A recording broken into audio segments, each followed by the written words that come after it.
played their song a few weeks ago. That same song, Maya, was then added to our flagship station, and a few other stations in our network began playing it a week after that.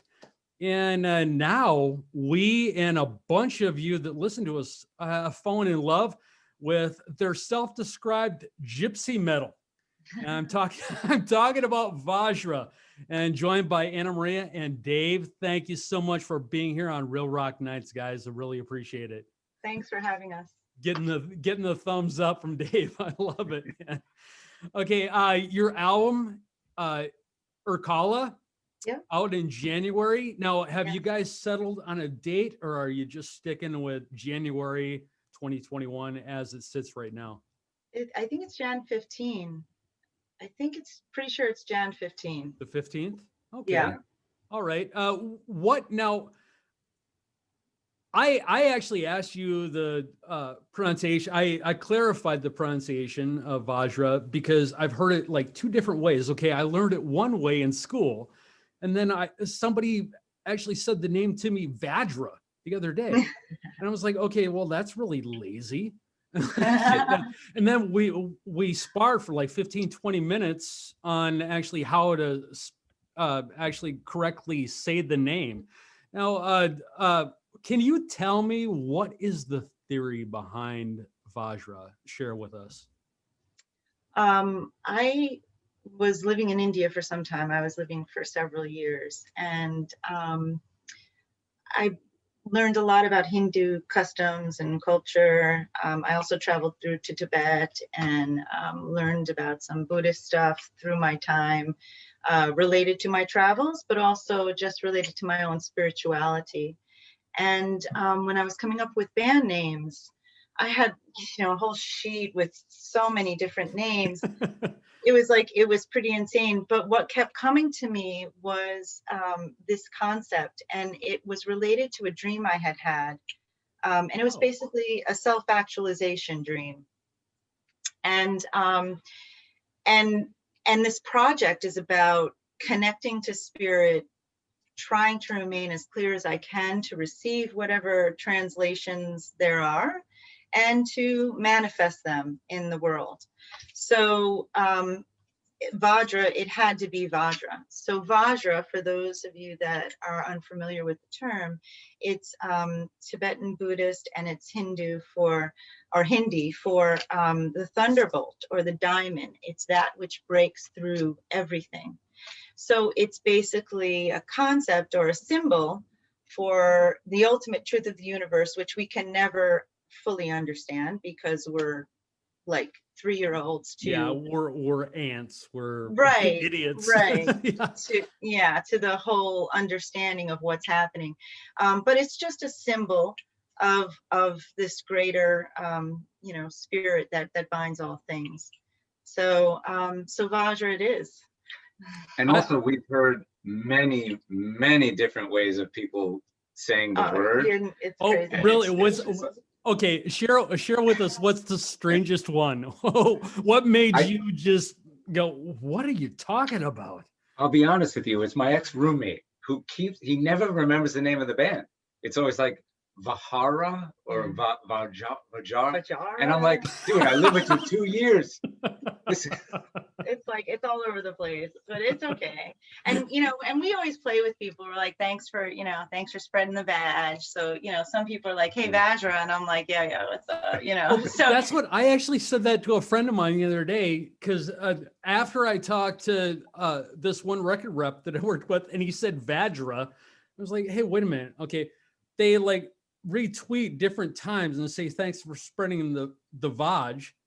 And I said, I don't think they're saying thanks for spreading the vag. Well, that's exactly you can interpret it however you like. whatever makes you happy. That's it. We like from multiple interpretations of the lyrics and of the music and of the whatever sayings. It's always good.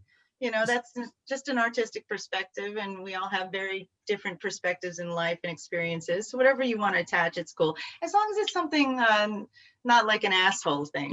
Something positive, kind of. Yeah. Now, is that the way you go about your music? Do you want people to be able to pick and choose multiple things from it or look at it in multiple ways? Absolutely.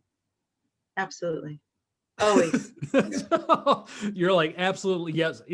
That's exactly it. Okay, next question. And even while playing it, as a musician in the band, I like to, sometimes I'll listen to the guitar and sometimes I'll listen to the bass. Like, it's some of the songs you can actually pick apart and listen to a different song within a song, which I really enjoy, about that aspect of the music itself.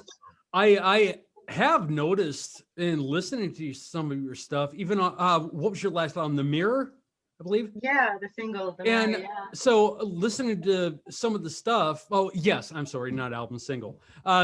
So listening to your music, yeah, you can actually do that. And because different times I would notice almost as if it was a different time of the day.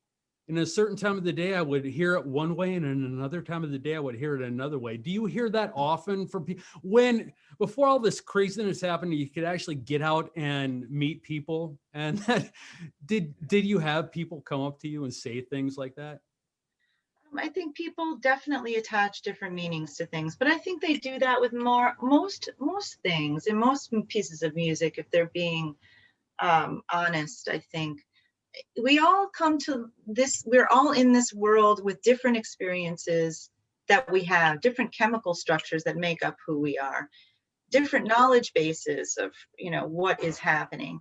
So we could take a simple sentence and interpret it multiple ways, depending on the person, but also, like you said, depending on the time of day, depending on what we're going through at that moment.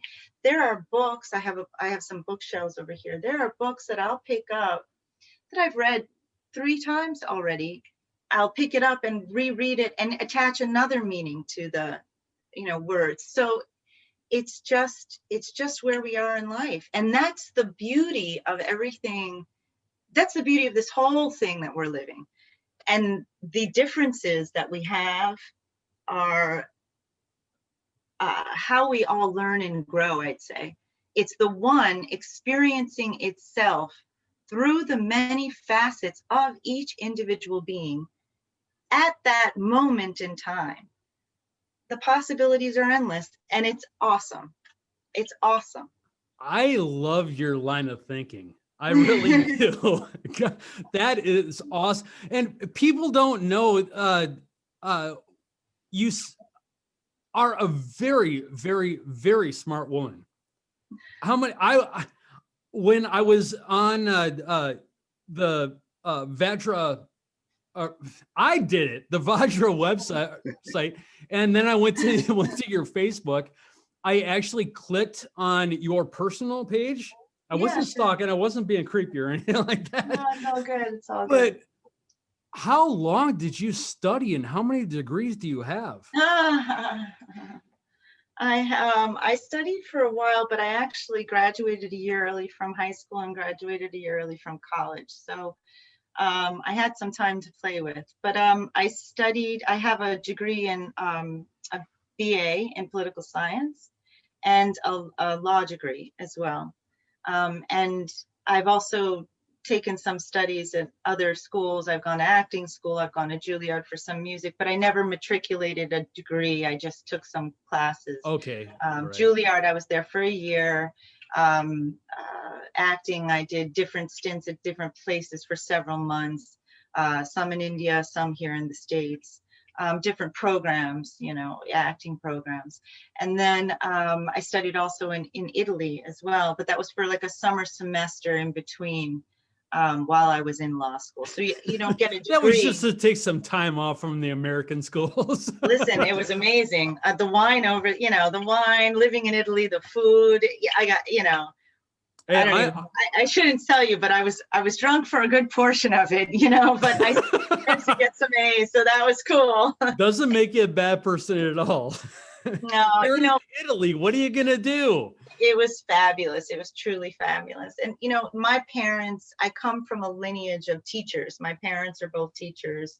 Oh. My grandmother was a teacher. So it's just in the blood. Schooling is in the blood. I can't say that's easy. It's not always easy, but I know the routine. We'll say that.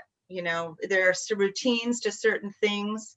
Yeah. It's kind of linear in the sense that they give you a syllabus or something that you have to learn, and they say if you learn this, then you'll get this grade or that grade generally. And so you know that if you want to do well, you can learn 30% more or 20% more, and you'll do pretty well. You know, it's pretty linear, unlike music, which is just you're thrown into the ocean, you do your thing, and you have no idea if it's going to resonate or not. Or sometimes the things that I think are the shittiest, people are like, that was awesome. And the things that I think are so amazing, people are like, nah, not feeling it. So it's just a completely different perspective, music and the arts, to the educational system that I had gone through. And that's why I transitioned from that space to this space, because I felt that I was almost deficient in my understanding of what that was, if that makes any sense. And I wanted to cultivate those skills in myself in this lifetime as this being now. Okay. So that's, yeah. Yeah, that completely makes sense. Was it always when you were going through all your studies and that stuff, was it always in your mind to do this? Were you working towards a musical career? Yeah. I mean, I started dancing when I was 3. And it was, just classical, ballet, tap, and then moved into jazz. And then later on, joined a troupe doing Bhangra dancing, in India, Bhangra dancing, which is from the Punjab region, but we did it on the East Coast of the States. And then when I was living in India, I taught some dance classes. So there was a start with dance, probably. And then always loved to sing, started violin at, I think I was 6, and couldn't wait to start the flute. So transition to the flute, I think it was 8 or 9. And then played all through, like high school, and was in band and all of that, and learned how to read music. Mm-hmm. And then I left everything because I was going to go be a lawyer. And going to be a what? A lawyer. Oh, okay. I thought I'm not going to say what I thought you said. I kind of want to know. Oh, okay. I thought you said I was going to be a hooker. Well, that's interesting that you say that, because what? It's really interesting. It's pretty interesting. Because when people say, what did you do for a living? What did you do for a living before you're like in this music thing? And I'm like, listen, it's completely outlandish, and you're never gonna understand. And they look at me and they're like, were you a prostitute? And I'm like, well, the other end of the spectrum, the other end of the spectrum. So it's okay. But no, I was never a hooker. No. Okay. Just to clarify for the record. No. Speak for yourself. Speak for yourself. Wait a minute, Dave, are you hiding secrets? Well, no, Dave's not hiding any secrets. He's just, I'm very controversial. Let's next question. He's gonna table that for now. Did we make him uncomfortable? Okay. All right. No, I don't get uncomfortable. Well, we'll move on. Now you were talking about you were going to actually go be a lawyer. Yeah. But what did you start and then just decide, no way, this is not for me? Yeah, actually I did. I was working at one of the top 7 law firms in the world, and I was doing tax law. I had a very prestigious position in a well-paying job.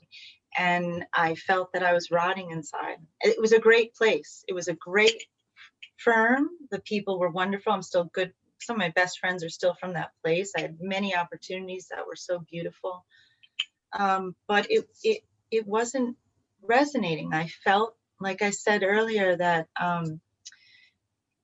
the skills that I was learning, maybe,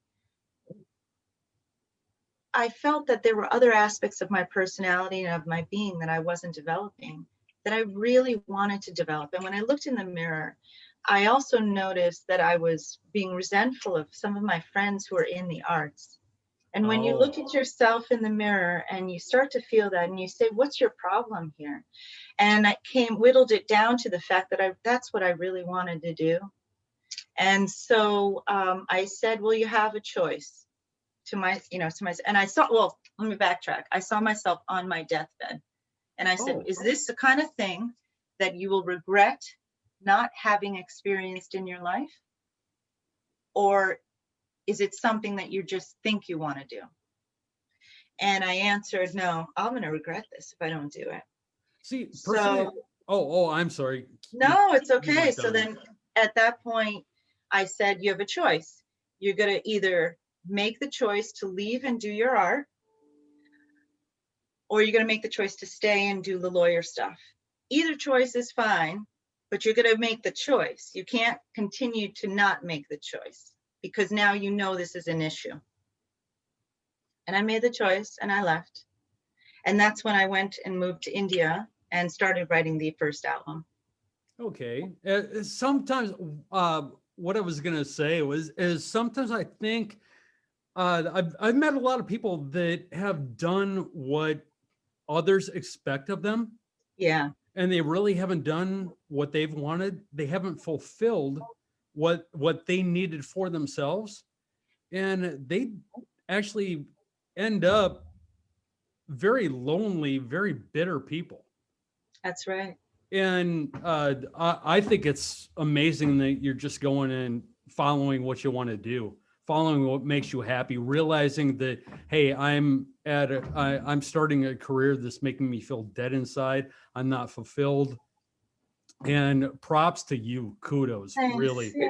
It's tough. It's not easy at all because, there's a lot of situations where you can't follow the artist's lifestyle because you got to make a living. What Exactly. artist is making, paying rent, it's in New York City. We're in New York City. It's tough to do this and also like be able to live. Yeah. But we're figuring it out. Yeah, you just that it's a kind of thing that you have to do it. It's going to be tough, but you have to do it, and so you make the choice to do it, and that's what we've chosen to do. Well, and one thing I've learned in that is, yeah, sometimes that stuff is really hard. Sometimes it's hard to get through life, but the experiences, it's like, because I've had lean years too, and the things I've done, but I wouldn't give up those experiences for anything. Even right. When, like, I was almost homeless a couple times, Yeah. Some of those were some of the most beneficial times of my life. True. Yeah. And last thing I wanted to speak to you about, I'm not going to keep you all night or anything. I want to speak to you about your full voice. You have this full encompassing voice. Now, is that natural, or is that something you had to work towards? Now, you said that you did go to Juilliard, but I'm thinking that was more for writing. Yeah, that was for composition. So I have this full voice. My cousin's an opera singer, and she's my vocal coach, and she's always shocked because she's like, I don't know where you get that huge voice coming out of that little body. So it's just like took the words out of my mouth. I was just gonna say that, So I was like, man, you got this little package and you got this voice that's all grandiose. I'm like, wow. Thank you. I don't know where it comes from. It's just, my wiring, and what I feel I need to do and to say. So it's just, it's something that I was wired with, but I have worked at it as well. I mean, I do take vocal lessons. I do have a vocal coach. I have to sing every day. If I don't sing every day, it's like any muscle that you don't use. You don't go to the gym, you start getting flabby. It's the same concept. So I do have to work on it. It's not something that just flows from me. And I also have this thing where I always feel that, there are so many amazing voices out there that are way better than by my voice. So I have an emotional, I guess, issue at times where I have to just, I have to rehearse in order to get over my emotional hurdles of feeling inadequate with my No, vocals. don't feel inadequate. For No, real. no. Listen, she can sing over two loud ass guitars and a heavy hitting drummer, and amazing, like, technical music, and the vocals sit right on top of it, and it sounds amazing to me. Like that was one of the very first things I noticed when I first heard you guys, like what I think like a year and a half, 2 years ago, was I was like, wow, that voice, man, I gotta watch these guys. That's so cool. Yeah, and I can't wait to get back on tour. Oh, we can't wait to get back on the road. it's like, well, I'm going nuts having to do everything on Zoom. Yeah. It's great. Zoom is a very friendly platform to use, but it's like, seriously, man, I want to hang out with people. I want to hang out with you guys. I want to have a beer with you guys. Listen, we'd be standing at the bar right now if it was at a show, and doing this over a couple of beers, and we're gonna play in about an hour. Exactly. I mean, that would be fun too. Exactly. The hardest part would be trying not to belch in the microphone. Yeah. Yeah. Okay, I really want to thank you guys, and I want to let you know this is your show. Okay. Thank you. Real Rock Nights is about the fan artist experience.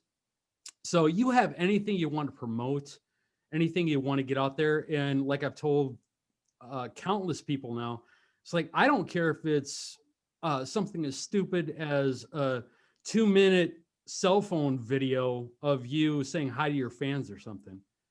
Send it to me and I'll throw it up on the website. I'll put the audio in the show, and whatever you want. This is your show. It's for you guys and it's for your fans.